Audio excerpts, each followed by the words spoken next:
My God, y'all never disappoint. Tennessee has fired Jeremy Pruitt for cause. This is something really we've been talking about for about a month now, I guess, since it was publicly announced that Tennessee had opened an investigation into some recruiting irregularities. Going on over at Rocky Flop, and of course, by recruiting irregularities, what do we mean? Well, they were buying players. Buying bad players.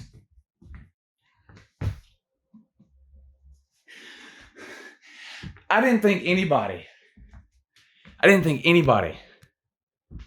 could buy players and field a worse team than Ole Miss when they were buying players under Hugh Freeze. But God bless Jeremy Pruitt and the Voltard Nation. They found out a way to do it. My God, buying players just to go 3-7. Unbelievable. Unbelievable. Fat Boy Phil's out of a job too. Oh, he's retiring. Just what he always wanted, to get dusted off and come back from the dead so that he could be the athletic director at Tennessee for not 1, not 2, but 3 years. His life is complete now. Sure, he's retiring. Oh my God. What a disaster, a dumpster fire, a joke, embarrassment. Here we go, another coaching search for Tennessee. Now, this is great for the college football world because in a time where there's typically not a whole lot to talk about, you got recruiting day coming up in February, but it doesn't really mean that much anymore because everybody signs on the early period back in December. Almost everybody. So this is great for everybody else, but here we go with the Tennessee coaching search. The last Tennessee coaching search when it ended up with Pruitt, probably the funniest and worst coaching search in football history. They got turned down by 8 or 9 people. Then they fired the athletic director, brought in Phil Fulmer, and he hired Jeremy Pruitt. And all we heard from Voltard was, well, it doesn't matter that 8 or 9 people turned the job down. This was Fulmer's guy. This is what Fulmer wanted. Every coach y'all hire is, y'all are a joke, Tennessee fans. Well, not the fans. I don't blame the fans for getting led astray constantly. I mean, y'all are pulled around by your nose by Tennessee. It's a shame, really, the way you're treated by your own team. But the school and the athletic department and the administration and the football program is just an absolute joke. But here we go with another coaching search now. Hashtag rooting to the hill again. Well, no, he's in the Raiders. Hugh Freeze? Yeah. Let me get this straight. Because I've already seen it. Hugh Freeze. Okay. Let me just make sure I understand here. So Hugh Freeze, who's the head coach of Liberty. So Hugh Freeze, before that, was the head coach at Ole Miss, right? They get busted for literally buying players. I mean, players came out and admitted it. They're literally buying players, buying recruits. And Hugh Freeze has text messages and phone calls on his cell phone to all kinds of prostitutes and escorts and call girl services and things like this. And he gets fired, slapped with a show cause order by the NCAA. Nobody will touch him. He's blackballed from the SEC for a period of a couple of years, depending on who you ask. The only logical next step, of course, is to get hired by Jerry Falwell over at Liberty University, which he did. But so Tennessee now has fired Pruitt for cause, which means they don't owe him any money. So that's good for Tennessee. Fired him for cause for serious recruiting violations and irregularities. Like I said, basically buying players, same thing Ole Miss was doing. But you're going to bring in Hugh Freeze?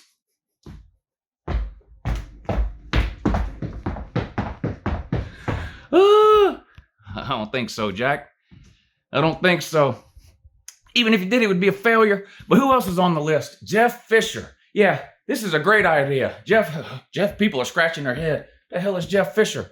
It's okay if you don't know. Played for Southern Cal in the late 70s, early 80s, something like that. Then he played for those Chicago Bears for 4 or 5 years in the NFL in the early to mid 80s. Then he was a coach in the NFL, working his way all the way up to head coach for the Tennessee Titans in the end.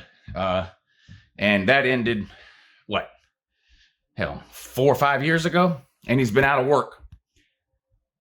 The extent of his college experience is as a player 40 years ago. Let's bring him in, but he's on the list. Hugh Freeze, Jeff Fisher, who else? Here's the thing. Is there anybody that thinks it matters? Is there anybody that thinks it matters who Tennessee hires? I don't think it matters. Tennessee, I don't know how many of the fans realize this. It starts to sink in slowly over time, I guess, to some of the more educated and less dense among you, which isn't very many of you. That, this wasn't a bad year where you went 3-7. Or was it that just you had a bad team? It wasn't that you just had a key injury. It wasn't just that you were lacking in one particular position group. Or wasn't that the offense was great, but the defense let you down. You're just a bad program. You're a terrible program. But honestly, compared to expectations, you're probably the worst program in all of football. Period. Now, Florida State has been really bad the last few years. They haven't been as bad for as long as you. Neither is Texas, neither is Nebraska, whatever, any of these other household name programs that are in the toilet right now. I think Tennessee is the worst program in America compared to fan expectations. I don't know that it matters who you hire. I'm dead serious. I just don't think Tennessee is in a position right now to challenge for anything. When I say anything, I mean starting at a division title or up. They're not.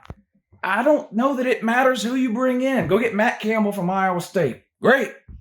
Go get Brom for Purdue. Great. Go get PJ Fleck from Minnesota. Get Jeff Fisher or Hugh Freeze. I don't think it matters. Just a terrible program. The only good thing Tennessee provides is constant entertainment to everyone else. That's it. You're a joke and a laughing stock. Somehow Pruitt has managed to be the worst of the hires that you've made in the last 15 years, which is just astounding. When you look at the series of grenades that Tennessee has stepped on when it comes to hiring decisions in the last 15 years, to think that Pruitt is the worst, wow. This guy couldn't hold Lyle's jockstrap. This Jeremy Pruitt, boy, this was pitiful. Last year losing to 5-7 his first year, losses to BYU and Georgia State his second year, and now 3-7 his third year. I think he was 16-19. How is it possible he was the worst? Because like I said, You've been stepping on grenades for 15 years, whatever hire you've made. Sit down for this, Baltard. Sit down and listen to this. Derek Dooley is the best hire you've made in the last 15 years.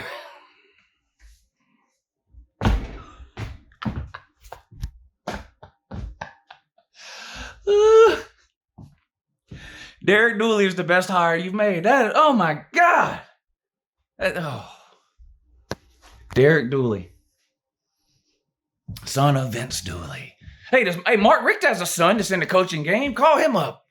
Hey, maybe that'll work out. Lyle has a job as a head coach in college football, and Jeremy Pruitt does not. My God. My God.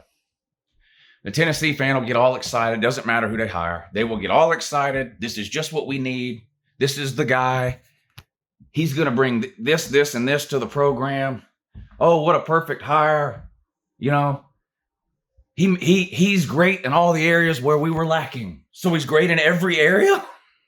You know, it doesn't matter. It doesn't matter. You know, Tennessee, honestly, the Tennessee head coaching job right now is a stepping stone job. Honest to God, it is. It's a stepping stone job. Can you imagine getting hired as the head coach at Tennessee and winning 10 games? My God, you'd leave so quick, wouldn't it? If you win 10 games at Tennessee, you can get a job at a decent school. You wouldn't stick around there. My God. Well, don't forget to go paint that rock up today there at Rocky Flop. You know. Oh, and if they hire somebody that you don't approve of, don't forget to riot and rally and protest and march and demonstrate and cry and blow your nose and all that and demand that the administration do what the fan tells them to do. Meanwhile, Greg Schiano's out here winning games every week while y'all are on yet another coaching search. Have a good morning.